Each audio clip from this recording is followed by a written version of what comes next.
Ask a question about the crisis in Syria.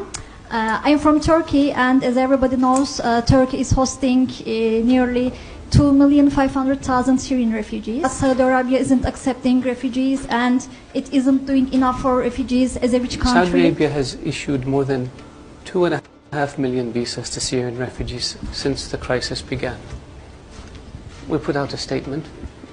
Nobody noticed it. 2.5 million came to Saudi Arabia.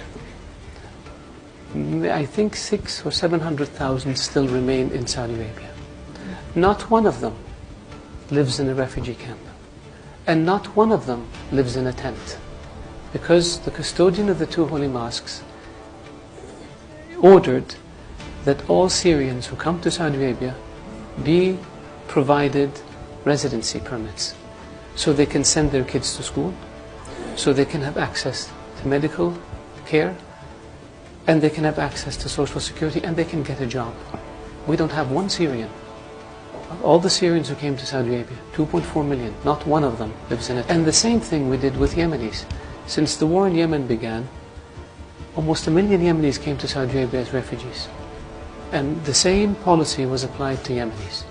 Not one of them lives in a refugee camp, and not one of them lives in a tent.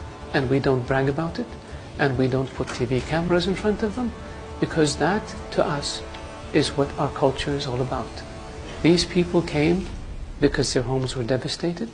They came seeking refuge and shelter and safety in Saudi Arabia, and we provided for them in a way that is dignified, in a way that doesn't humiliate them, in a way that allows them and their children to lead as normal a life as possible given the circumstances. So I really appreciate the question, so I can educate the audience about our refugee policy. Thank you.